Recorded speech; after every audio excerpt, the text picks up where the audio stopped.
I don't have enough time to run down all the cool shit that happened this weekend to preempt this podcast.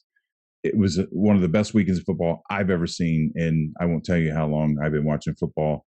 We're going to talk about it all coming up next on the Horseman Pro Football Talk podcast. All right, here we go. Welcome back to another edition of the Horseman Pro Football Talk podcast. This is the 2021-2022 season divisional weekend playoff weekend wrap up, plus looking ahead at the championship weekend edition. And I'm Brad. This is Zach. And I'm Efe. Man, that was a mouthful. I don't mind telling you. I wasn't sure I was going to get through it. All right. You need to join our Patreon community. We're at horsemansports.com. We're hooking up a bunch of cool shit for next year for season 3. We're moving most of our stuff inside Patreon, and we want you to join us there. I haven't even looked at the pigskin pick'em. It's just trash. I'm sure Hefe wants to talk about it, don't you, Jeff? Are you winning? Still in first. Yep. I had a pretty tough week though. I don't know if I came in first for the entire week. It's been a brutal year, but what a weird weekend, man. This season just gets cooler and cooler. We talked a couple weeks ago about how crazy a season it was and how the crazy season made for some really entertaining football the last couple of weeks. And the playoffs have just continued to not disappoint. But the unpredictability is enough to make you sick to your stomach unless you're winning the Pick'em playoff challenge. Then you're probably not sick of your stomach then. So congratulations, F.A. Yeah, thank you. I know I got a lot of the stuff from the Bills Chiefs. I got a lot of that stuff wrong. So at the end of the day, the scores are getting a little close. So you guys definitely inched towards me a little bit this week. Yeah. Well, ESPN probably wishes they would have put will the Chiefs and Bills score 25 points in the last minute, 54 seconds? Yes or no? Because everybody would have gotten that wrong. Last night, I can't believe all the games were so good that last night's game overshadows 3 of the best football games we've seen all year that were earlier in the weekend. Last night's game may be the best football game I've ever watched in my entire life. Can anybody think of one better? No, I was sitting here thinking about that. I think the only ones that in my mind compare are the AFC Championship game with the Colts and the Patriots when Peyton Manning led that comeback. That was a great game. And then the next one would be the Chiefs-Rams from a couple of years ago that ended up 51-49 with the Rams winning. That was, up until last night, the best game I had ever watched, most exciting game. But what those guys did yesterday, the chess match that happened all game, and then to see those offenses do what they were able to do was incredible. Anybody who you would have asked before yesterday the greatest game they ever saw, somebody is going to point to a 2-minute comeback of an improbable team. But there were 3 of them. There were 3 of them yesterday. I don't even know where to start. I knew I think I texted both of you at the coin toss. I was like, whoever wins this is going to win. By that time, you had 6 300-pound linemen who had been chasing Josh Allen and Patrick Mahomes for 60 minutes, and you knew the gas was gone. I don't know how. That's why. I don't want to trivialize what happened. That's why what happened, because those guys had just run the gas out of both defenses, and the offenses were just doing whatever they wanted to do. Absolutely amazing. It was incredible. Do we want to pick apart this? We want to pick apart kicking the ball in the end zone and letting Patrick Mahomes have it with 13 seconds, and not a squib kick that would have burned 4 or 5 seconds, probably. I do think that is a huge decision. And I mean, it felt like everybody in the world knew what they should do and they didn't do it. And they didn't even have Tyreek Hill back there. They had Byron Pringle back there, who's dangerous in his own right, but he's not Tyreek Hill. So it just didn't make any sense not to squib that ball. I agree. It also didn't make any sense to defense that they were playing. They were just letting these guys catch the ball, leaving them open in huge openings in their zone. And I mean, 13 seconds, they had all 3 timeouts. I mean, they should have known that they had to play real defense. You can't play prevent defense in that situation. Well, and I think Romo even called out. He even pointed out the fact that they were rushing 4, and they should have rushed 3 and dropped another one back into coverage to help deter that.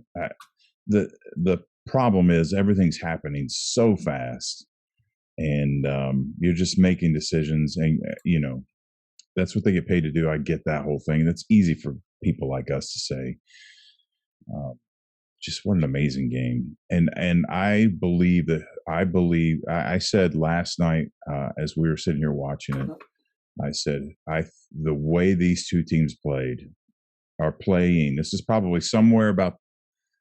Probably in the middle of that 2-minute rampage, I was like, whoever wins this game is going to win the Super Bowl. I don't see anybody beating either one of these teams after what I saw last night. Now, obviously, anybody can come out and play well and not play well, and there's matchup problems. There's all that kind of stuff, which is why we're going to play the games, and I could be wrong. But what I saw last night was incredible, just absolutely ridiculous from both sides, both teams, just phenomenal. Best game of the year. You got anything you want to say, Zach? No, I mean, you guys pretty much covered everything. I do think that it was a mistake kicking that ball out of the end zone on the kickoff for the Bills. Probably should have squibbed it, ran off some more time, but that was an amazing game to watch. It's unbelievable the things that both quarterbacks and both offenses were able to do, and especially in those last 2 minutes. So it was really exciting to watch. I was really hoping the Bills could pull it out. I had high hopes that the Bills could make it to the Super Bowl. I really felt that they were catching fire at the right time, but man, the Kansas City Chiefs proved why they have been the best AFC team the last 3-4 years. So my hats are off to the Kansas City Chiefs for being able to pull that out. I know there's a big issue going on with the overtime. If you guys want to talk about that. I know Hefe wants to talk about the overtime stuff. And before we get into this, I'm going to agree with whatever Hefe has to say. But I'm also going to agree that as of last night, that's the way both teams knew when they flipped that coin. Both teams knew where they were at. They knew it was a 50-50 shot of who's going to, because those are the rules that are in play. The game was decided by the rules that are in play. With that said, I know Hefe's got some things he wants to share, some thoughts he wants to share about it. Yeah, and I've heard all the arguments. I understand the fact that they could have played defense, let them have 13 seconds and score. I understand all that, but like Brad mentioned earlier, like you see a lot of times in these games when defenses get down in this situation, they're usually gassed, and this is how it normally goes. So I just feel like when the offenses are going like that, then you see which defense is going to step up. If one team scores to start especially in the playoffs, if one team scores to start the overtime, you let the other team get a possession. I just feel like you have to let each team get a possession. I don't understand why that's not a thing. Again, I get that. They had their chance in regulation. Josh Allen led 2 game-winning drives and still lost the game. And I get all that. But, I just feel like, again, especially in the playoffs, you have to let both of those teams, both of those quarterbacks get a chance to get the ball again. And at that point, you just see which defense is going to step up and make the play. Yeah, I agree. I'm going to jump in here real quick because I agree with you. And I know we were kind of texting about this earlier, and I've heard a lot of people out talking about different ways of going about overtime. I do think there needs to be a change. I know the Ravens proposed some idea before this season, talked about whoever wins a coin toss picks the yard line that they want to start at. Then the other team gets a pick whether they want to go offense or defense or something crazy like that. I think that's way too complicated, way too much. I think, yes, just let that second team get a possession, because if the first team goes down, scores a touchdown, okay, they just put up 7 on you. Give the other team a chance. They go down, score a touchdown. Now they get to make a decision. Do you want to go for 2 and win the game?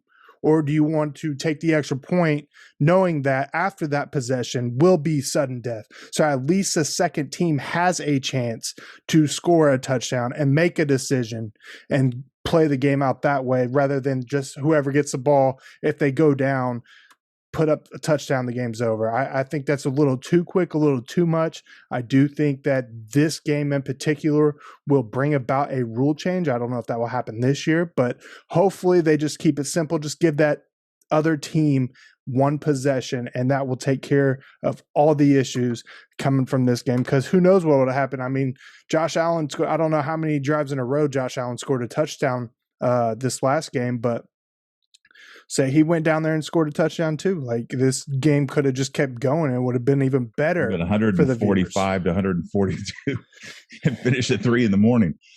Yeah. Yeah. So it's, I definitely think change needs to be done. And I do think just giving that the defense, the team who plays defense first, a possession, no matter what, I think that is the best route to go. I think the saddest part of the whole thing is that those may be right now the 2 best teams in football, and one of them had to go home. It's the way it works. The way it always works. And it's like the Tuck rule, man. Some of us won't forget it. Buffalo Bills fans will never forget what happened.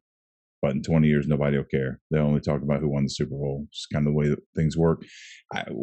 Would it be interesting to have a kickoff and kickers start at the 35-yard line and both teams get a shot at it and they make it, they move it back 5 yards and they get a shot at it and they move it back 5 yards? There's too much to put on a kicker's shoulder. Yeah. Nobody pays to go see the kicker, though. So those poor guys out there, most important job on the team. Well, arguably, but yeah, that would be a lot of pressure on those guys. Yeah. It'd be interesting. It'd be interesting for the hardcore fans like us to watch, but I think your typical Joe who watches every other Sunday, they don't care about that. Yeah. Yeah.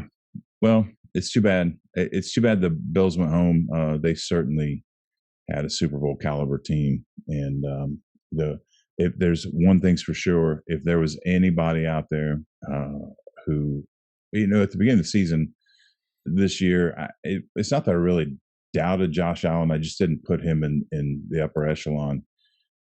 There shouldn't be anybody left. Anybody that doubts this kid hasn't been paying attention and really wasn't paying attention yesterday. And then I don't know if you guys saw the clip that Mahomes ran past his teammates wanting to celebrate with him. He ran past 2 or 3 of them to go find Josh Allen before Josh Allen left the field to have words with him. That kind of respect for 2 kids that this isn't going to be the last time they play each other. That's for damn sure. I see dynasties building in both. Obviously, the Chiefs, that's kind of no-brainers already here, but the Bills will be back for sure. Josh Allen's, those 2 are the future of the league, man, for sure.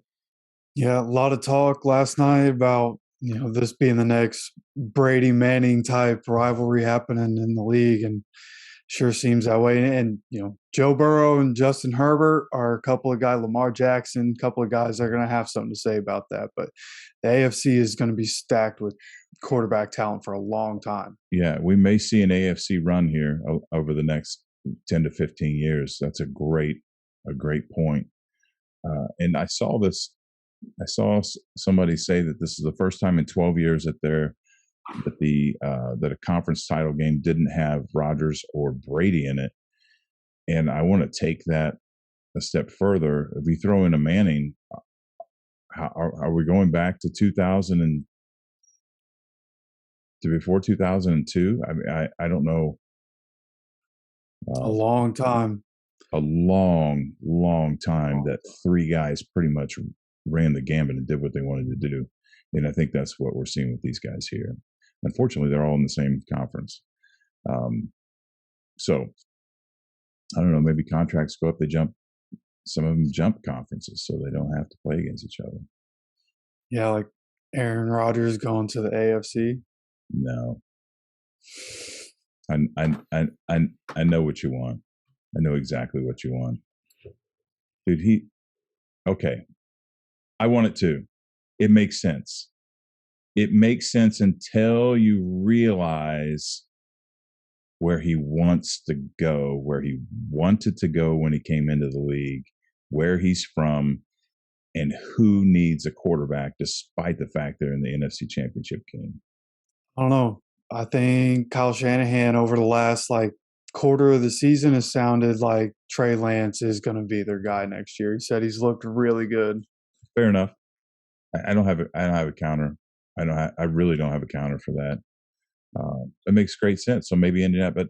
But someone else, I saw this conversation on some social media. Somebody said that I don't remember if they said Ballard or Irsay, but one of them said they were done with Band-Aid fixes at quarterback. Oh, Aaron Rodgers ain't a Band-Aid fix, though. That's the difference right there. Aaron Rodgers is hopefully going to be back-to-back MVP. Okay, so Aaron Rodgers, no matter where he goes, how many years do you think he's got left? I don't know. I mean, he's playing his best football over the last 2 seasons, so it's hard to see him wanting to give that up anytime soon. If he keeps just throwing touchdowns and not turning the ball over, he at least has 4 years left. Well, there's no doubt that Aaron Rodgers could come into Indianapolis and immediately they've got that. I saw someone say, well, why would they do that? Why wouldn't they do that? That's a plug and play right there. This team is built to win right now. They can't afford to invest in somebody. At this, like if they drafted somebody now, it may take, it took Joe Burl 2 years to kind of get together. Well, kind of, but you get the point. I just don't know that they want to waste that kind of time. Obviously, they show putting Rivers in there last year. I don't know. So we'll see. We'll see. With that said, there's rumors that Brady is now non-committal.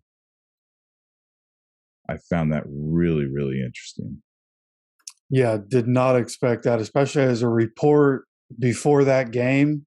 Kind of made it feel like, if they didn't win that game, then he was probably going to be hanging it up, which goes along with the stuff that he was talking about in the offseason about, he doesn't know.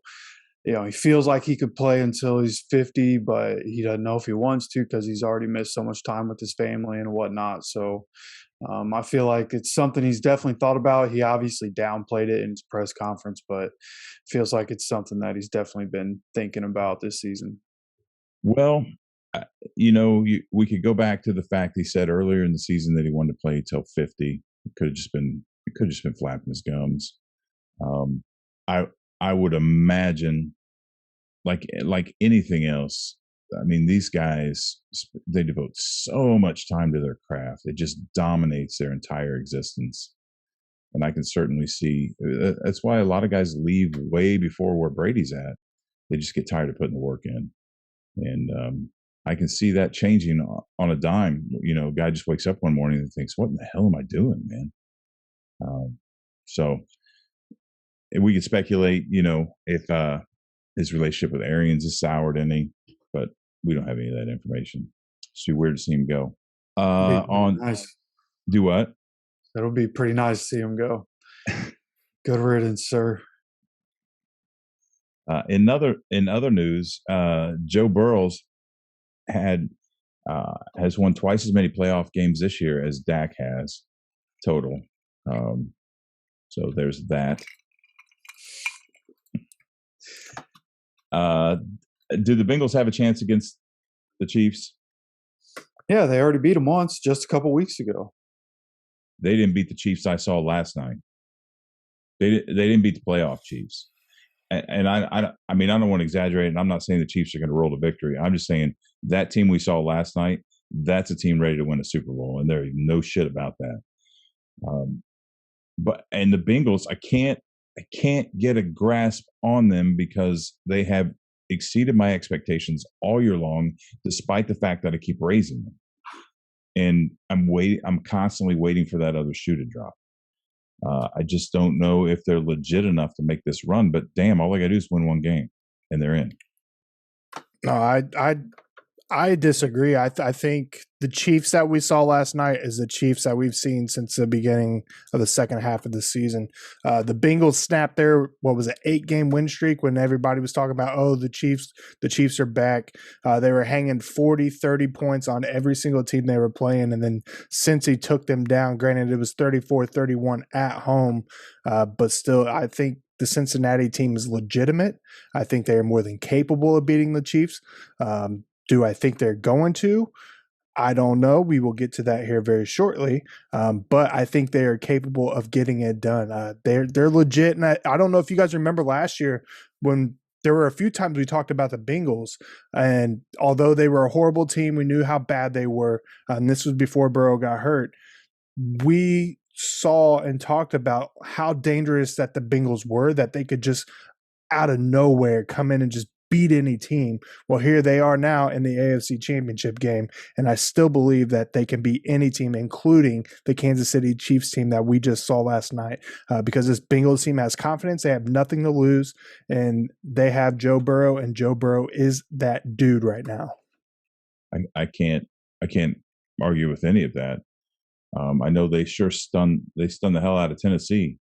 To be able to give up 9 sacks and be under the pressure he was all day and to still somehow find a way to win that game says a lot about the resilience of that team and of Joe Burrow himself. Yeah, agreed. And for those who, so out of curiosity, for those who are the people that always choose the underdog, and sometimes I'm that person, I'd like to see Sean McVay win a Super Bowl. I wouldn't mind Joe Burrow making it and doing it either. We've talked on this show for 2 years about how good the 49ers are, and they couldn't catch a break. Is the bigger underdog team here the Bengals or the 49ers? Oh, the Bengals. I told you guys before the playoffs started, whoever came out of that Dallas and 49ers game would probably make it to the NFC Championship. And I know last week I took the Packers. Got to take the Packers. They're my second favorite team, and they were one of the better teams. But it doesn't surprise me that the Niners are in there. Yeah, like I said, we've talked about that for 2 years. They're just with injuries and weird stuff happening, and I'm not sure Jimmy G is. I like the guy, but I'm not sure he's. I assume he's gone. Well, wouldn't that be crazy if he wins the Super Bowl and then he's gone? Yeah, it's entirely possible. It's entirely possible. It kind of sucks because Jimmy G, when he's been in there playing for the 49ers, they've been a very, very dangerous team. It's just his injuries that are keeping him up in the air, Yeah. Well, he's got some miles on him for sure. And I don't know. I don't want to trash the guy. I'm not a huge Jimmy G fan from a statistic. I like the guy, and they're winning. It's hard to, but I think they're better quarterbacks. If they had a better quarterback, they'd be a much better team. But I still would like to see the guy win. How crazy is he still playing right now and Brady's not? Yeah, just stirring the shit here. All right. Well, for those of you paying attention, you'll notice that I'm wearing different clothes today. This is kind of impromptu. Jeff has his sweatshirt he had on yesterday. It's his Horseman recording shirt, but I don't have my same shirt on because yesterday, while recording, my Zoom was hacked while we were recording, and I was logged out 4 or 5 times, and I had to quickly change my password to prevent whoever was trying to hack my Zoom from maintaining access. And we lost the second half of the recording. So here we are. We're getting ready to run through the games. Zach can't be here with us today to finish this up. The one thing that bums me out is the Sean. It's lost forever. We can't prove what we're getting ready to say. But we had a discussion about Sean Payton stepping down as the coach of the New Orleans Saints, potentially going to Chicago. but probably more than likely taking the year off. And that's breaking news today as we're recording this morning. We said we were talking about this yesterday. It's breaking news this morning. I haven't read the update on the report. Hefe, is he just taking a sabbatical? Is he taking the year off, or is he looking for another coaching opportunity? From what it sounds like, he wants to take a year off. I don't blame him with the situation the Saints are in with their cap. They're minus $71 million in the hole. And the next closest team is the Packers at negative 38 in the hole. So, they have a rebuild coming in that I'm sure he doesn't want to be a part of. And, a lot of these coaches, you see them when usually they get fired and then they take a year off and then they get back into the coaching pool and they're a hot candidate to be a coordinator somewhere. And in this situation, I expect him to take some time for, his health and his family, and then probably to come back on a team with a good young quarterback and a good young core, and probably be a problem for people for the next 15 years. Sounds like Chicago. It's because I guess I need to repeat myself from yesterday because, the video evidence is gone. Sean Payton's from Chicago. Now that it's an interesting, I don't know if that works or not. Is Chicago, I mean, they need a coach, right? We talked about, you talked about some candidates yesterday the Bears are looking at. Can you repeat that? Because, Yeah, well, and when we were originally talking about it, they were looking at one of the scouts for the Colts as GM, but they hired a guy from the Chiefs as the GM. But right now, I know it looks like Matt Eberflus is sounding like the favorite for the Bears job, defensive coordinator for the Colts. But they've looked at a number of different people. As I'm pretty sure they're still having interviews for their head coach. Yeah, so this solves a couple problems here, right? So they hire Eberflus as a head coach. That's good for the Colts. We can bring in somebody like Vic Fangio, upgrade the defense. Eberflus can go 1-16 next year, get fired, and then Sean Payton can go home and take control of the Chicago Bears and build a dynasty there. Problem solved. Everybody's happy, right? Yep. Not sure what it sounds like might happen. Yeah, it just might happen. Okay. Of course, the Bears are notorious for not rushing to judgment on their coaches. So I think Eberflus would probably have to win 0 games and have pretty poor excuses why that happened before they consider firing him after 1 year. So we're joking, kind of. Anyway, there's a lot of different things they can do. They can create a position for Sean Payton to come in and be a consultant or something like that. It'd be interesting to see what happens. But he'll be sorely missed. He's a great coach, and it does sound like he's going to come back. So we'll keep an eye on that for you. All right. So to get to the point of the podcast, we are headed into talking about the games coming up this week. And since Zach cannot be with us, he went ahead and forwarded his picks and the things we talked about yesterday. So we will chime in with some input from him. The first game up on the ESPN Pigskin Pick'em is the Cincinnati Bengals at the Kansas City Chiefs for the AFC Championship. What do you think, Hefe? So this is a game where, I look back at these teams just playing a couple weeks ago. On January 3rd, these two teams played. And Joe Burrow had, 466 yards, 4 touchdowns. Jamar Chase had like 11 catches, 266, and 3 touchdowns in that game. Like they went off on the Chiefs. They only won that game by 3 points. But, I'm trying not to have recency bias. Kansas City was the last game that we saw over the weekend, and they looked really good. And I expect this to be another high-scoring game between these two teams. But I think the Bengals are going to be able to get it done. I think their defense is good enough. Trey Hendrickson is an animal. I think he's going to terrorize Patrick Mahomes in this game and be able to get after him a little bit. And I'm going to go ahead and take the Bengals to once again beat the Chiefs and make it to the Super Bowl. Okay. I've gone back and forth on this a lot. I'm on the Burrows bandwagon. I love what's happening in Cincinnati. I'm not at this point. All year long, I haven't been convinced, and then I get a little more convinced, and a little more convinced, and a little more convinced, and then I finally was like, okay, the Bengals can play. I'm now to the point where I'm not so sure that this is even a fluke. Teams get hot, they get good, they have a run, and then they come back the next year.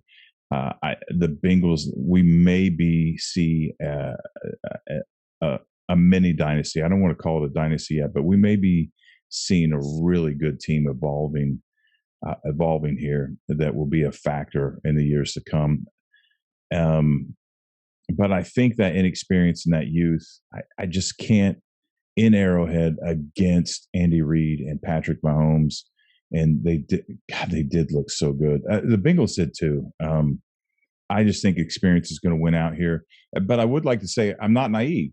At some point, experience doesn't get you anywhere, and that could very well happen. The Bengals are very capable of winning this game. I'm just going to have to go with the safer pick and go with give them all due respect and go with the Kansas City Chiefs. And I think that's who Zach's taking too, if I'm not mistaken. Yep, Zach is on the Chiefs. That's correct. Yeah. So, with that said, it'd be really cool to see this young Bengals team advance to the Super Bowl. This is the kind of thing we've talked about this with Brady and the Tuck rule before. That if the Tuck rule doesn't go Brady's way, do the Patriots become what we've known the Patriots to be since 2003? Does Tom Brady become who he is? There's an argument there that the Tuck rule doesn't happen and the Raiders advance and they win the Super Bowl. The Patriots don't have that kind of confidence. Guys start leaving, messes up the chemistry, and they don't become the dynasty. So this is a kind of thing that Kansas City winning a Super Bowl could set in place a Patriots-type dynasty. Cincinnati advancing and or winning the Super Bowl could give the Bengals the kind of confidence, Joe Burrow the kind of confidence that guys want to come play there, and could propel them forward from here. So it'd be interesting to see how this happens, what happens with this young team here. The next question on the ESPN block here for this game is the AFC Championship. Who will score the first touchdown of the game?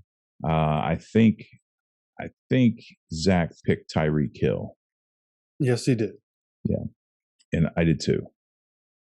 Who are you going with? So I'm going to go with, more of a safe pick, I guess. It's any other player. I think Joe Mixon's going to play a big part in this game, and I think they're going to lean on him early and often. So I'm picking him to have the first touchdown. Okay, yeah. And for those who are listening but not familiar with the ESPN Pick'em Challenge, I should explain this question: who will score the first touchdown of the game? There are four options. One is Tyreek Hill, one is Jamar Chase, one is Travis Kelce, and the fourth option is any other player. That's what Hefe was talking about, the safe player. But you're not just taking the safe pick just because that includes so many other receivers. You've got a little research behind that. So, all right, next question is AFC Championship. Who will record more passing yards between Joe Burrow and Patrick Mahomes?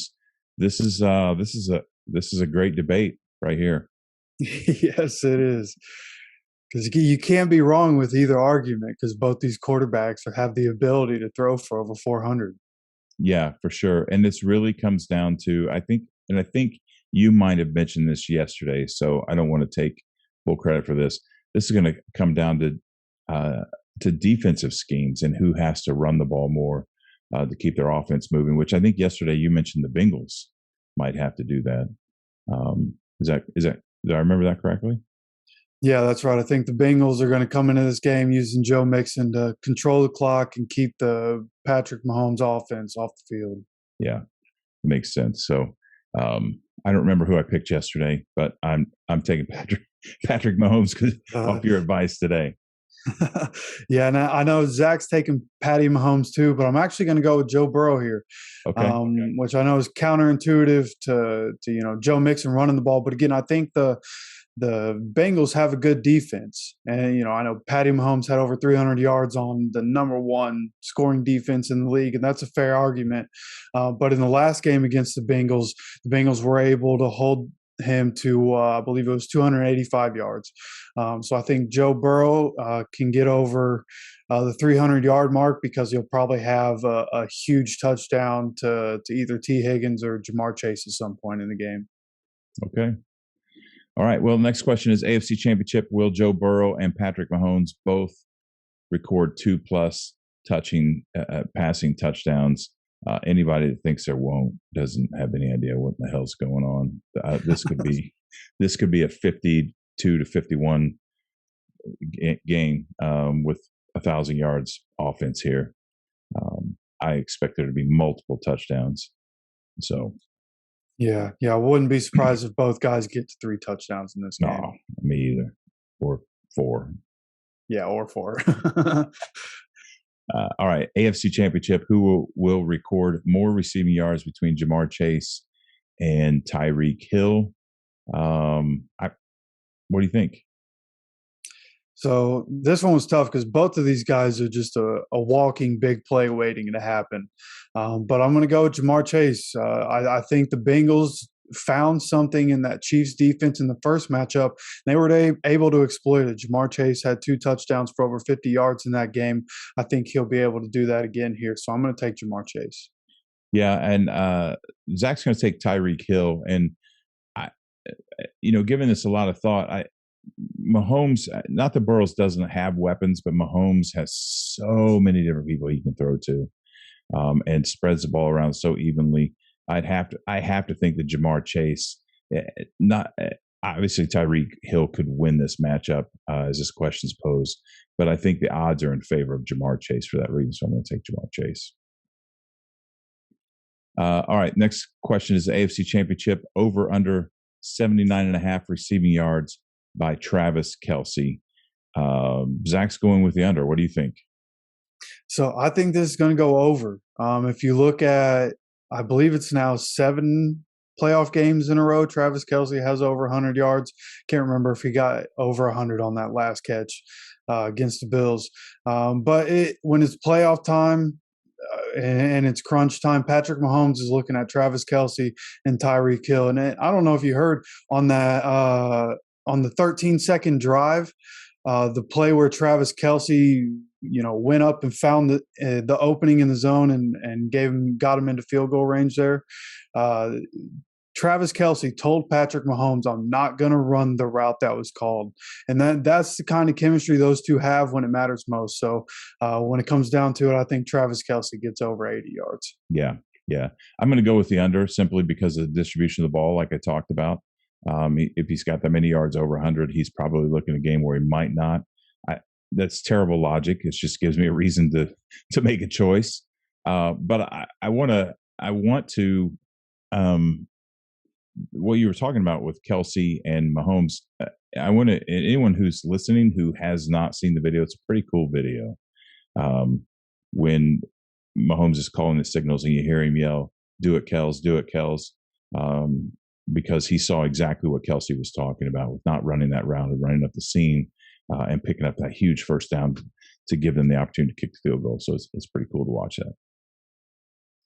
All right, next question for the AFC Championship. Will Joe Mixon score a touchdown?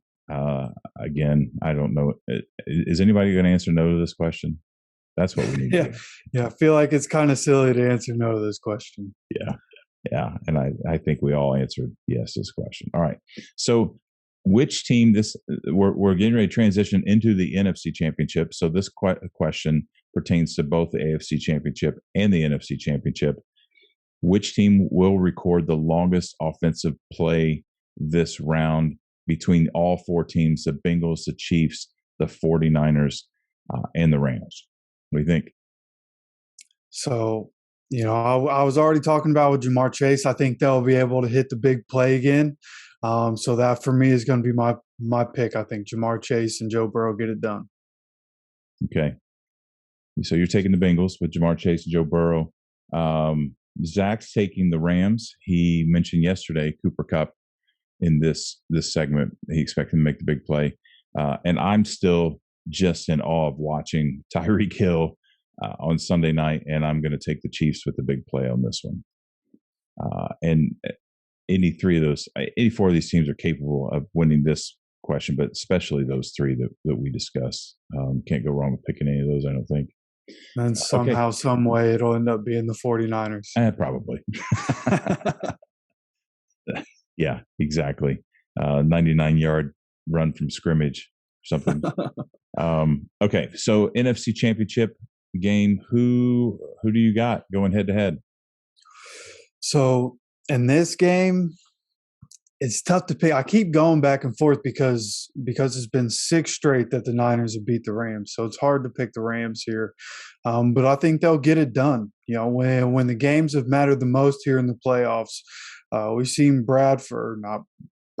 Stafford, lighten it up, and he's not throwing interceptions, which is nice. He's taking care of the ball. This offense has been working. You know, they hit a dry spell, you know, with the I guess it was more just mistakes that were happening with the fumbles. And I think that's more of an anomaly. You're not going to see 4 fumbles every game from this team. So I think they correct the mistakes. They come in here at home and take care of business. You know, and I think what they're doing with the ticket sales is pretty petty, in my opinion, just because of what happened just a couple weeks ago when they played the Niners, and like most of the stadium was Niners fans. So they've restricted their ticket sales to get more Rams fans in there. But so I do think that'll play, you know, a part in this game. But I will be taking the Rams here.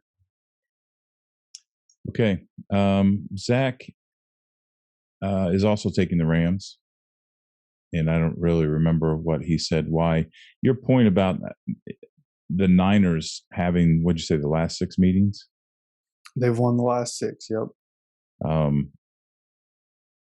That's significant. And I don't think we talked about that yesterday, and I didn't realize that. That is that monkey on your back thing. For a long time, the Colts just had the Chiefs number, or vice versa. Colts still have the Chiefs number, yeah. The Colts had the Chiefs number, but like the Jags have the Colts number currently.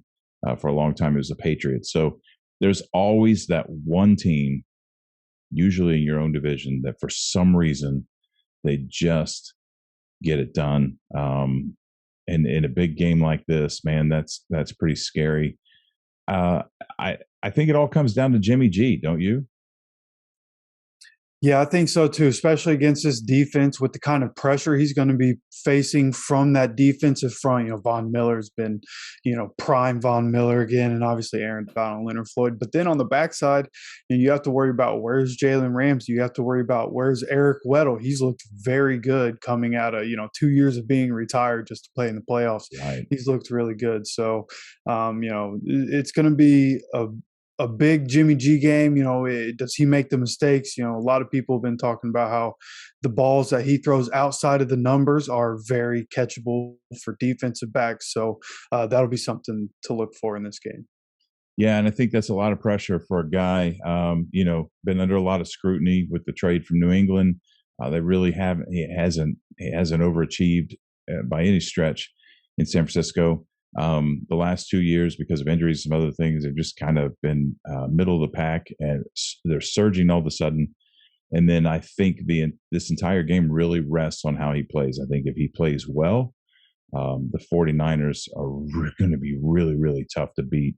But that Los Angeles defense is really good and good enough to disrupt him. I have to take the home team here. I'm taking the Rams as well. But the 49ers are certainly capable. And are we looking at a 91 repeat of the 49ers and the Bengals? We're going back?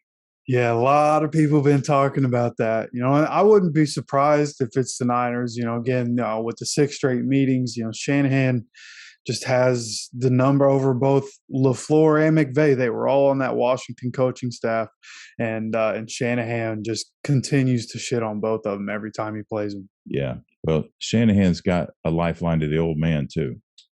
I'm sure that doesn't hurt. Yeah, that's a very good point. And I'd also, so if we're going back and history repeating itself is a thing, right? So we're talking about the 91 matchup. I think it was 91, the 49ers and the Bengals in the Super Bowl. right? Yep. Mike Shanahan was an active coach in the NFL at that time. And the Super Bowl halftime show is a 90s throwback with the 90s hip hop artists. It would make for a marketing dream. Yep. Yeah. Well, Want to change your I mean, picks? there's that marketing dream, but there's also, you got to think about the fact that the Rams would be hosting the Super Bowl if they won, which would be the second year in a row that a team hosts a Super Bowl. But also, how long the NFL tried to get a team in LA, and now the Super Bowl being in LA. If there's an LA team in the Super Bowl when it's there, that feels like their dream for this year. But seeing the Niners Bengals in there, I mean, it all plays into it. I guess the NFL can't lose no matter what they do here. Yeah, and to take that LA thing a step farther, you have the Kansas City Chiefs back in the Super Bowl, one of the most dynamic, most loved, prolific teams in the NFL right now, playing LA at home, which is a repeat of that shootout that we saw a couple years ago. That would also be a marketing dream. So I guess you're right. I mean, the NFL really can't go wrong this time, can they? No, not at all. I think the only matchup that doesn't seem that enticing is the Chiefs Niners. But I mean, I guess even still, that's a rematch from a couple years ago. Sure. Yeah. Good point. Okay. Well, so the next question is, what will in the NFC Championship, which will occur? I don't talk like that. I don't even know. It only came out once. It came out twice. Which will occur first in the game? A Jimmy G pass touchdown, a Jimmy G interception, a Matt Stafford pass touchdown, or a Matt Stafford interception? I think this is a no-brainer. But you had a different pick, didn't you?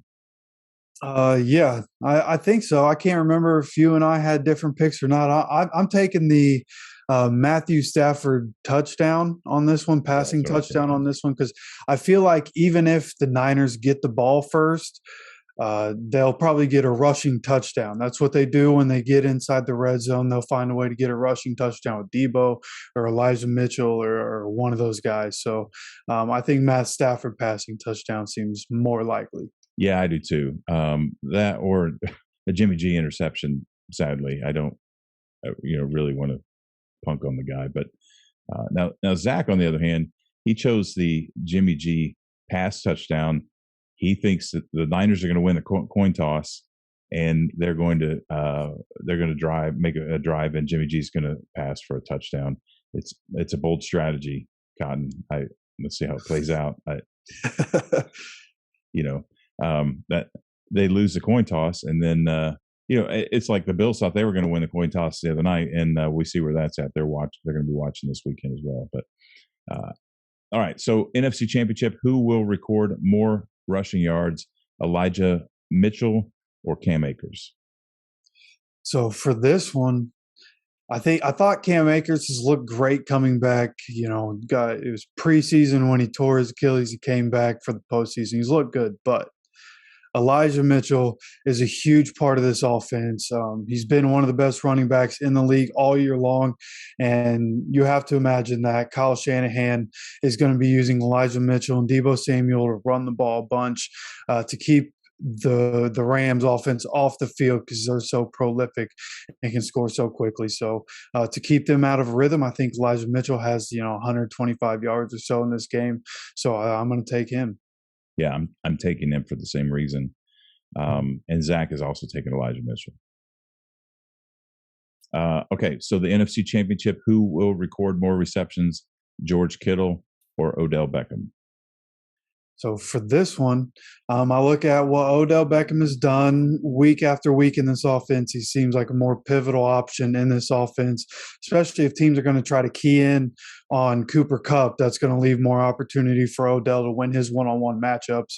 And we just talked about Elijah Mitchell. I think the Niners are going to try to run the ball 35 or 40 times in this game if they have the opportunity to, which means George Kittle, the best blocking tight end in the league, he's going to be blocking a lot, which he's been doing a lot of. If you look at his last few games, he hasn't been involved in the passing game as much because they have him as a run blocker. So I think Odell has an easy way to win this matchup.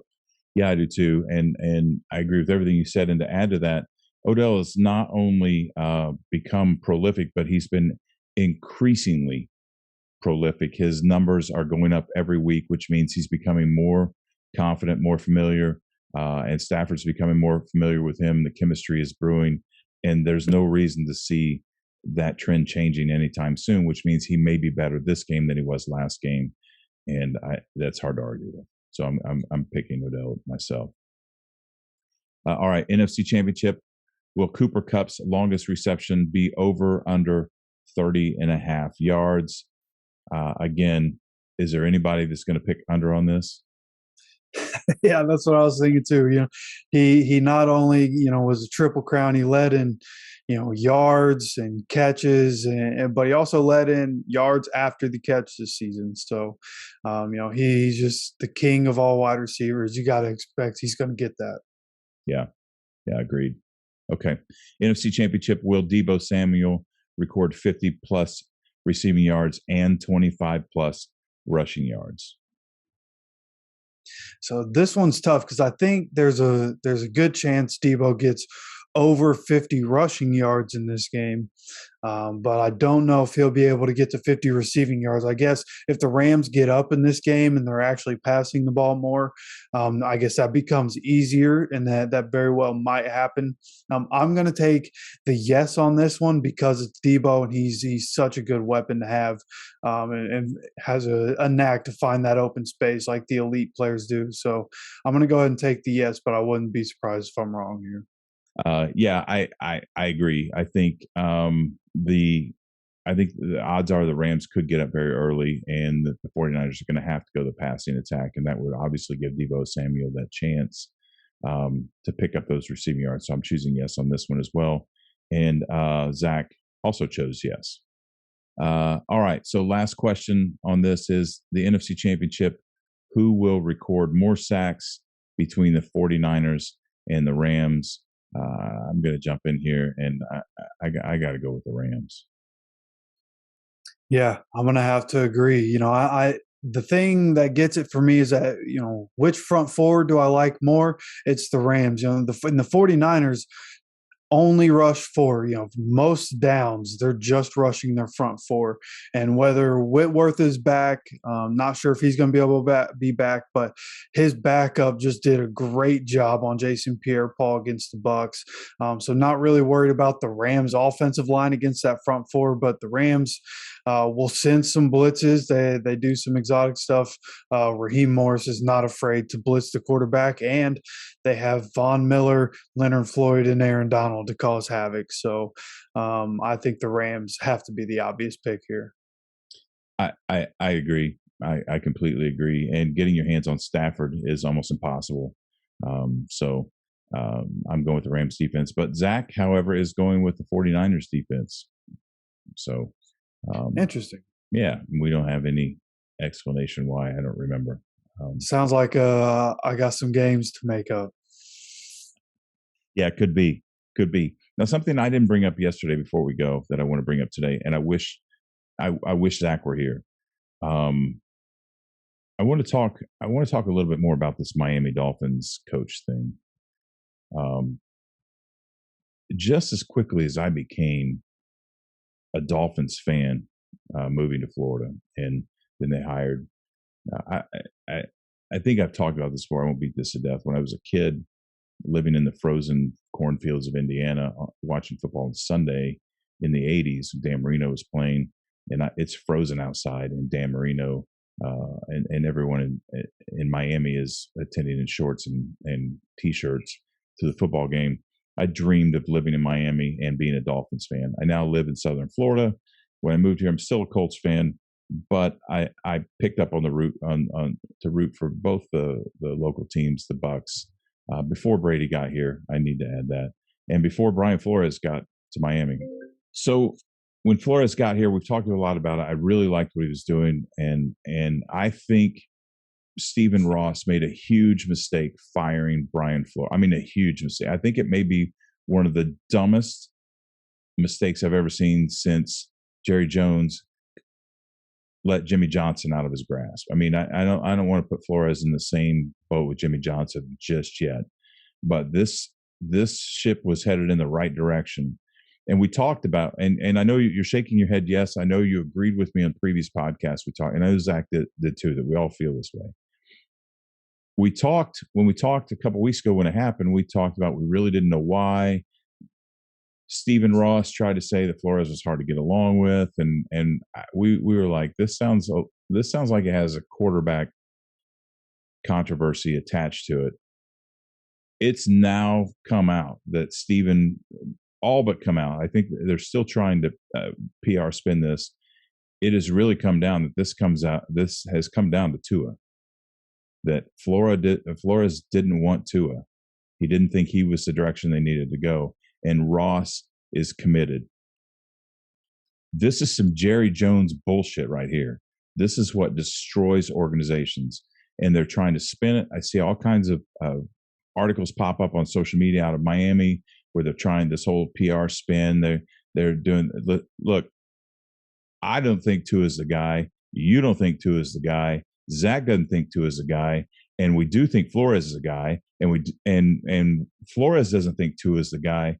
I'm telling you, this may have set the Dolphins back another 10 years. This is a disaster in the making. It's not even disastrous yet. This is a disaster in the making. And I hate it for this organization. And I just had to get this off my chest, man.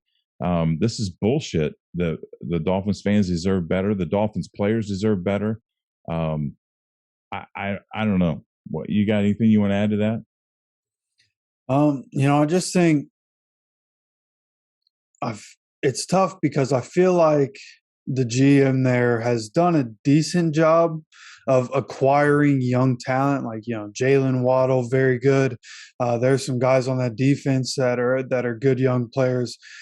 But I also look at who he let walk out the building, like how last year he signs Kyle Van Noy to a 4-year deal and then immediately lets him go. Doesn't even trade him. He just lets him go, and then he ends up back with the Patriots. He let I know Devon Godchow, he let him go. He was a stud on that defense, and he went up to New England. There was another guy on that defense that was good, ended up on the New England defense. And I feel like that's the friction, and you add in the Tua thing. I feel like all that combined with Flores being a defensive coach, it was just a bunch of friction that happened, and it's all being blamed on Brian Flores, and he's hard to deal with. But I think what probably happened is that when Brian Flores came in, there was an agreement, like, we're going to be partners on this thing. I need you, you need me, kind of thing. And it seems like with the moves that were made and the influence that was coming in from the GM, it sounds like Brian Flores was, feeling like that agreement wasn't being met, and he got tired of it and pushed that relationship apart. Well, good for him. Because that's why Bob Kraft has 7 Super Bowl rings, 6, I guess, in New England, and Jerry Jones hasn't done shit in the last 30, 40 years. It's exactly the same thing with the Dolphins. Look, you got a guy, and I don't know that Flores is Bill Belichick. I don't know that, but that's where he comes from. And the guy appears to know what he was doing. And you, in my opinion, I think you let that guy run. And if it means that you start increasingly give him more power in the organization until he proves that he can't handle it. But this sounds like an egotistical pissing match. And this is, I mean, I don't think people understand. There isn't a coach going to walk right into what Brian Flores was doing and win right away. This isn't This isn't the 2002 Tampa Bay Bucks where John Gruden just came in and pushed them over the top. That isn't going to happen here. There's still some work that needs to be done. And as the new coach starts changing things, the old stuff is going to come apart. People are going to leave. The culture is going to change. The Dolphins are at least 2 to 3 years out from being where they are right now. And they've set them backwards. So, but I don't sign the paychecks. Nobody's asking me, but that's my opinion. It's going to be tough. And I'm a coach's fan. You know that about me. Wherever I'm watching closely where Flores goes. Right now, it looks like he may be in New York, and I will watch and root for whatever team he goes for, because I like watching Brian Flores' teams play. As of right now, he could get up there, and it could have just been mediocre here, and we thought things were going a direction they weren't, and he could win 2 games and get fired up there. But I don't think that's the case. I think they made a huge mistake here in Miami. They're going to regret it. Yeah, they're going to regret that. And if they don't find a way to protect Tua, I just feel like every young quarterback, you never really see what they are if they're not well protected. And over one off season with Tua, they didn't do it. They showed no effort in getting a better offensive line. If they don't figure that out soon, then Tua is going to end up not putting a whole lot of good film on tape, get cut from the Dolphins, and be a career backup. Yeah.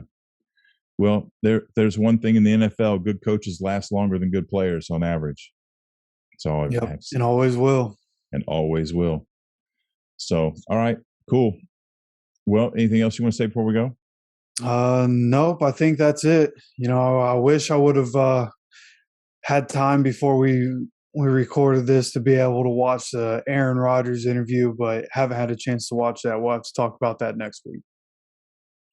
Okay, and I think in the first half that we do have of this episode, I think we did talk about Aaron Rodgers a little bit yesterday. It's funny, I saw a meme today that said Aaron Rodgers didn't play for San Francisco, but he still got them 4 playoff wins. Yeah, true. Very true. So, all right, cool. Well, we appreciate you checking in, and patience.